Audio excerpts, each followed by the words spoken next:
Welcome back, bench owners. Well, another parlay we were so close to hitting. Yeah. So are we no longer picking spreads, right? That has killed us 2 weeks in a row. We should be 3 for 4 this year, but kickers are ruining it. Both losses have come either on a last-second make or a last-second miss. I think we will just pick money lines and prop bets moving forward. I want to win that money, baby. I'm Brennan, afraid of a 7.5 point spread. I'm Corey, casino avoider, and this is Our View from the Bench. Before we get started, if you're not already, don't forget to subscribe to the channel and hit that notification bell so you never miss any one of the new episodes. Also, if you could please do us the favor, if you like what you see or hear, please don't forget to smash that like button. Smash it for us. Come on. It's free. It's free for you. It's free for us. Helps out the channel a lot more than you probably think. Hell yeah. Exactly. we got pretty much everything. Well, Bengals took care of business. Bills took care of business. Achane had his yards. Saquon had his yards. And the Eagles were up 22-0. Mm-hmm. Yep. And they decided, you know what? I think the spread is 7.5. Let's let them cover. Not only and that's how we lose. Dude, I thought for sure when I went to work, I checked that score. That was like the one thing I knew. I was like, okay, we need that to cover whatever. So I go to check it, and I'm like, 22-0. Like, oh, this is easy. Like, that's not even going to be. I didn't know easy, but I was more confident. Ones were more worrisome, and I have to like, okay, are we really going to get this 5 or not? And then it turns out that the Eagles totally, shit the bed and let them come back and almost even not only just come back, but almost have a chance to win the game. No, literally. Last second freaking interception in the end zone would have been crazy. But yeah, I went through the plays because Art, shout out Art, as the Eagles fan he is. I tested him. I was like, thanks a lot, asshole. Shout out to Art, obviously, as the guy who puts in our bets for us. Thank you for that. But he kind of told me what had happened. So I read through the plays. They scored a touchdown with like 4 minutes left. So that closed the gap to where it was a 5-point gap. Mm-hmm. And as soon as the Eagles got the ball back, they drove down the field and they had Jake Elliott set up for a field goal, which 5 plus 3 would have been 8 to cover the spread. And he missed. Dude, I don't. Why? What? Okay. A little bit of a caveat. It was 57 yards. Okay. Outdoors in the field. Okay. Yeah. I mean, if he would have missed like a 35-yarder, I would have been furious. Still a little bit annoyed because Jake Elliott can make those. Obviously, that's why Nick Sirianni put him out in the field. He's capable. But it was 57 yards, so I can't be too irritated. But that's how we lost it. Was basically that. Last 2 minutes of the game. Just like the Rams one, when they gave up that field goal to the Raiders to cover just on the back end. And not only was it that, just like the Rams one, they were both 7.5 point spreads, hence my name earlier. They both were up by 8 and eventually only won by 5. It was literally the exact same thing. Yeah, we're not doing no more spreads. Screw up. No, especially if they're 7.5 point spreads. Yeah, no, definitely not happening. We're not touching. That was a bad one. Yeah. But we are back for another parlay because we're getting so dang close. Okay, besides the anytime touchdown one, that was pretty bad. Yeah. I blame Tyreek for that one because he said, and I blame Jalen because how does Saquon not get there when Jalen has 3 rushing touchdowns? But I digress. That was the only one that was probably not as good. So we're back with another. We're going to throw up on the screen here. Let's go through a couple of them. Corey, we want to start us off? Yeah, let's do it. So again, we're not doing any more spreads, but we're not against picking some winners of games. So correct. Money line here to start, and we're going to pick the Buffalo Bills to go into Indianapolis and beat the Colts. Don't care how many they win by. It could be a last-second field goal win by 1. We just need Josh Allen and the Bills to go into Indy and get that dub and get out of town. Exactly. And honestly, they've been playing really well lately. They just demolished. I say demolished. I know the score was close, but they took it to the Dolphins. Their second win already against the probably best team in their division besides themselves. So they look pretty good. We think they're going to kind of head down to Indy and take care of business. Again, we don't even care what the spread was. It wasn't huge. I believe it was like 4.5, maybe 5 points. We're just avoiding it because we don't have good luck with that. So we're moving on to that.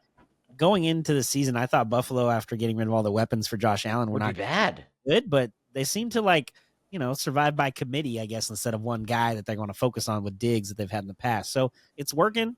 We hope it does this weekend. Yes, very true. The next one is also a money line pick.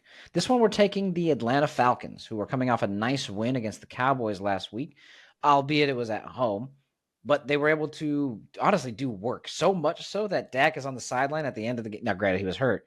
Yeah. He was literally on the sideline and say, damn, we suck. That's crazy. It's kind of hard to argue when you look at the numbers in front of you, and now that he's going to be out, it's going to get even worse. But yeah, the Falcons, they're playing the Saints. The Saints have just, while it is a division team, I they know, will be a tough game. They've completely given up. They fired their coach. They traded Lattimore at the deadline. Cameron Jordan has already come out and said, "I'm sorry that we suck." You got Michael Thomas, who's not even on the team anymore. He's bitching Tweeting about crazy stuff, shit. Yep. And Derek's just like, "Yeah, I don't know. He hasn't called me," because Derek seems clueless to even know that I don't know. Sometimes in the post game stuff, when he's being interviewed, I feel like he's like doesn't even know where he is. I don't know if that's it. Just he comes off kind of like aloof, just like, "Yeah, whatever. I don't know. Cool." He's like Jay Cutler, right? Jay Cutler played football, but didn't give a shit about football. I mean, at least Derek Carr sounds like he cares a little bit more sometimes than when he gets a little into like a longer answer and like in depth. But for most of the part, I feel like he's just like, "Yep, cool." And I'm like, "All right, the Saints are done." So we're hoping the Falcons and Kirk Cousins can take care of business. Yes, exactly. Next. All right. So we're switching up. We're getting off the money line since we're not doing spreads, obviously. This one we're going Justin Jefferson, 90 yards over. We're hoping that what we look at? He's only had like 2 games under, and one of them was the first game of the season, and the other one he didn't play very well, but they didn't as a team. So correct. Feeling really good about that. We thought about, I think, 80, but we pushed 80, correct. 90. Because 80 has been every game. He's had 80 every game, but he's had 90 every game but 3. So that's kind of why we decided to up it. A little bit better odds, obviously, at minus 135. I think his 80 was like minus 225. So I mean, they're playing the Jags, so that helps us. A guy. That is my definition of that team.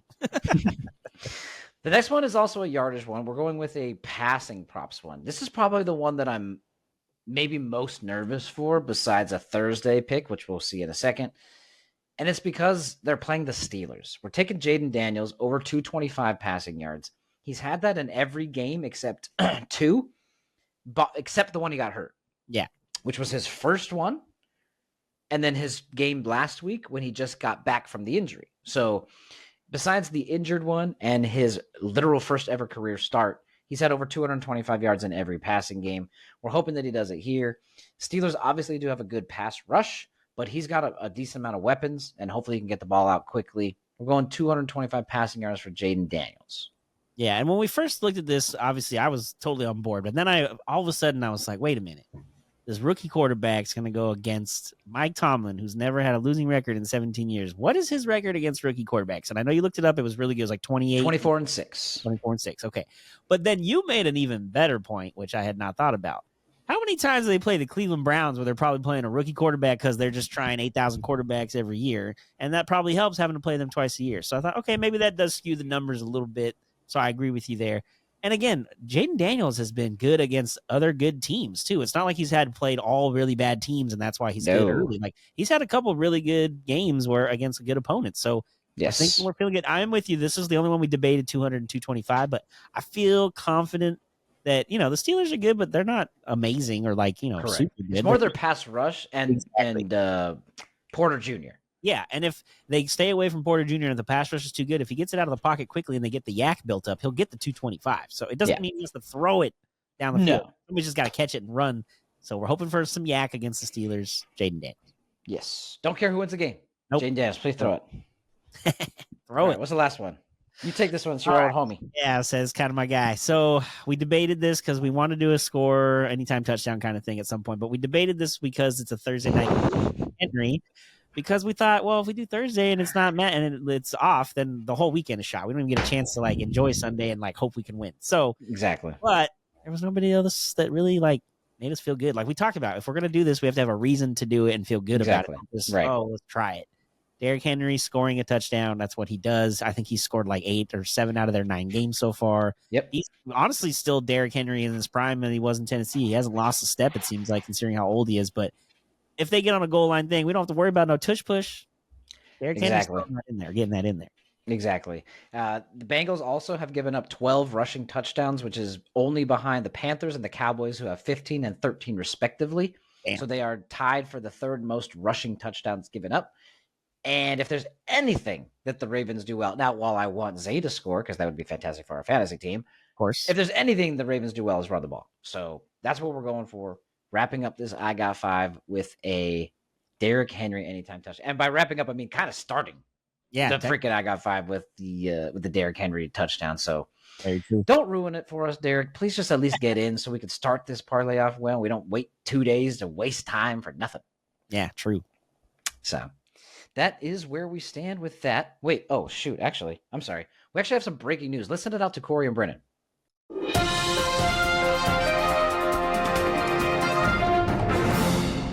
Thanks, Brennan. And yeah, we're here back for another update on Nando's roster, waiver wires, what our matchup for week 10 is looking like. Brendan, Nando, welcome back, guys. Thank you. Hello.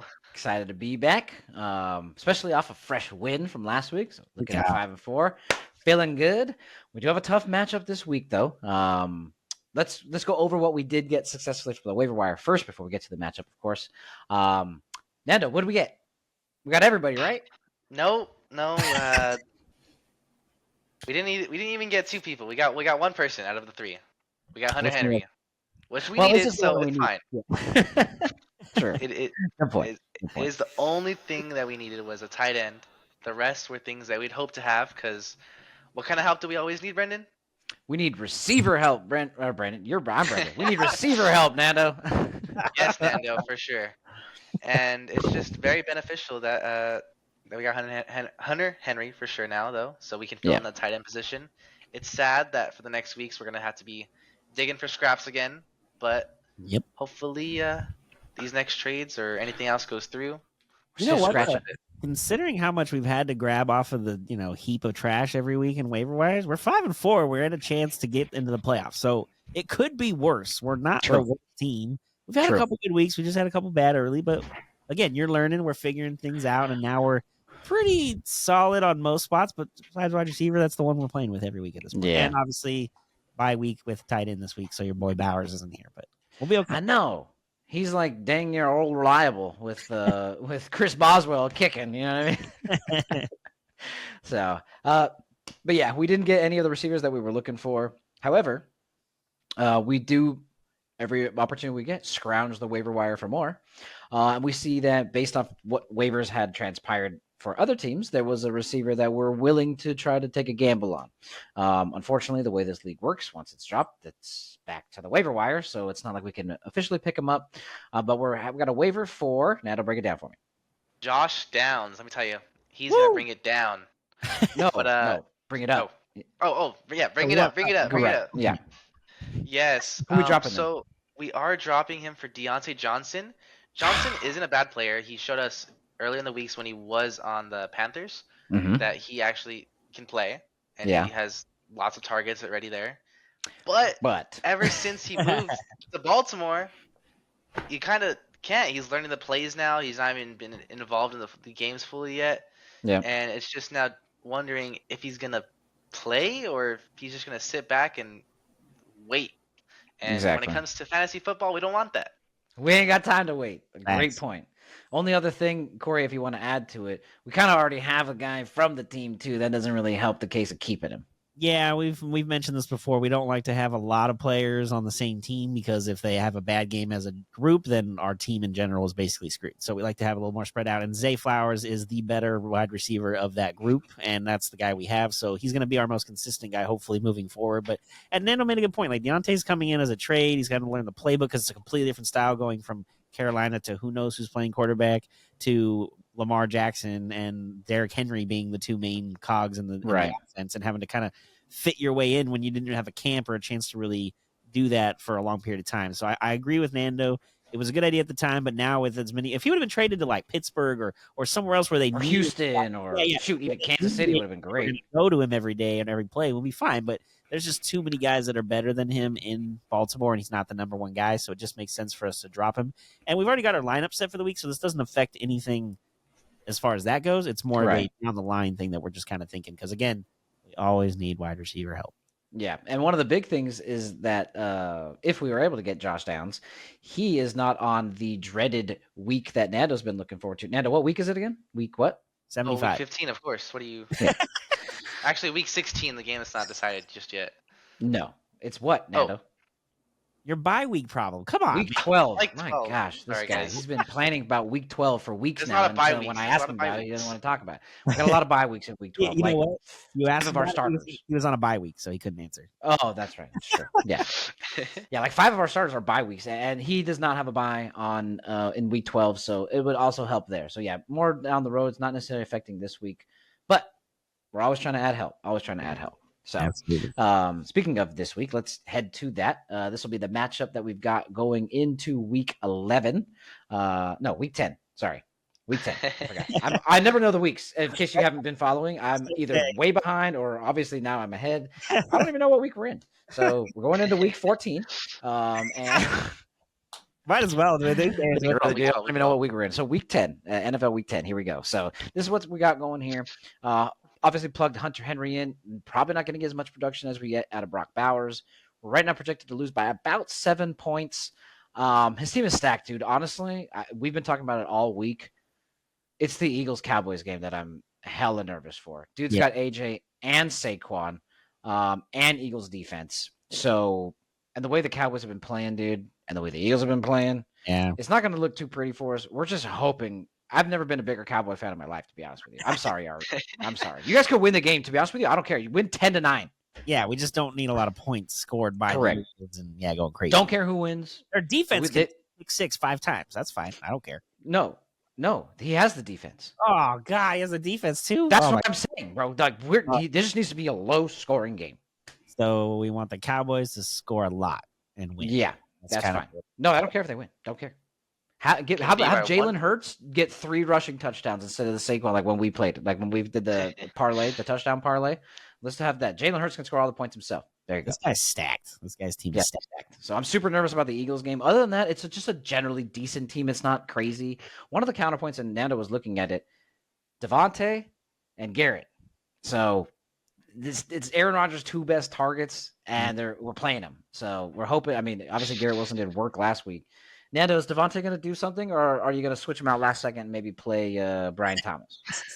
So Brian Thomas is for sure a possibility this week. Devontae has only showed 1 week of potential with the Jets. Is him also, it's like another Deontay situation. You know, he had to learn the plays, understanding how to work with Aaron Rodgers. Not saying that he hasn't worked with Aaron Rodgers. I would say before. Less like Deontay, but same principle. I'll give you that, yeah. But, you know, he gets older, plays get different. It's just trying to see what the gut's saying and seeing if I actually pay attention this time to the league. Last time I told you to do the opposite of what you did and we won. So maybe don't listen to your gut. Yeah, right. Maybe. we'll check it out, but it should stay like this. Make sure you check in on the Monday episode where we reveal, you know, whether or not we won or lost, and you'll get to see how exactly everybody performed. But I'm excited for it. Again, besides the Eagles, I'm not too nervous. Who are you banking on the most this week, Nando? I'm thinking it's like the Kyron, because he didn't have a great week last week. What are you thinking? Well, I'm hoping Zay Flowers pops off again. Same with Kyron and Chris Boswell. Those are my 3 that I'm just. Oh, yeah, Boswell's back. You're right. Boswell's back after a bye week. Of course, Boswell wants to get more kicks in. Oh yeah, bro. He's got that. He rested his leg, dude. He's ready, dude. He's ready. All right, I'm with you. I like it. We need to. The main thing here, I'm looking at the schedule too of who's playing when. We have Kyron Williams on Monday night. That's the only Monday night between the 2 teams. So if we go into Monday night and we're within about 10 points, maybe 15, I'll feel good. It's possible. Yeah, I'll agree. Good. Again, let's go Cowboys. I don't even like saying that. But let's go Cowgirl boys. Whoever. Just no Eagles, bro. Just no Eagles this week. Right. Gentlemen, last thoughts? No, let's get this win. I'm actually going to the Titans-Chargers game, but go Chargers this weekend because I'm going for that number 1. That high pick. Go Titans. All right. Now he roots for the Titans. Calvin Ridley. God. No, we don't need anything from them. All right. Nando, good luck this weekend, sir. We'll catch up on Monday, and hopefully we get a win. Brendan, thank you as well. I need the Titans. Hunter Henry. Yeah, Hunter Henry. Let's do it. Let's kick it back to Corey and Brendan.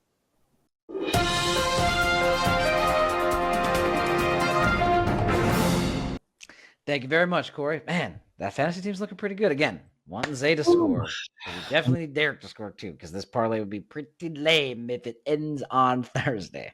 Yeah, if you're driving tomorrow and it's Arizona and we find out we already lost, I'm not going to text you. Just keep driving. Okay, I'm not going to ruin your ride. I'll look when I get there. I know that for sure. Maybe when I stop to go to the bathroom, I might check too. But Yeah, don't text me. It's fine. Let us know in the comments below if you like this parlay.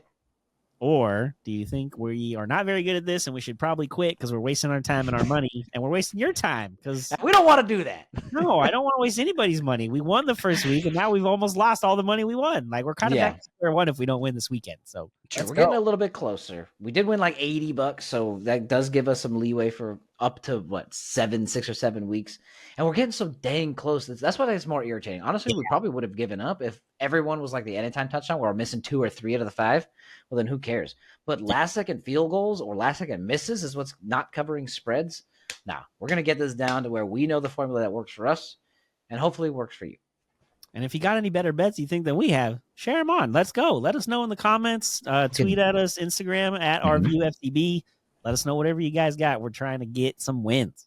Exactly. We could brainstorm together. Hell yeah. Appreciate everybody stopping by. Thank you as always for seeing things from our view from the bench. I'm Brendan. And I'm Corey. Like we always say, enjoy the sports until we talk again. Peace.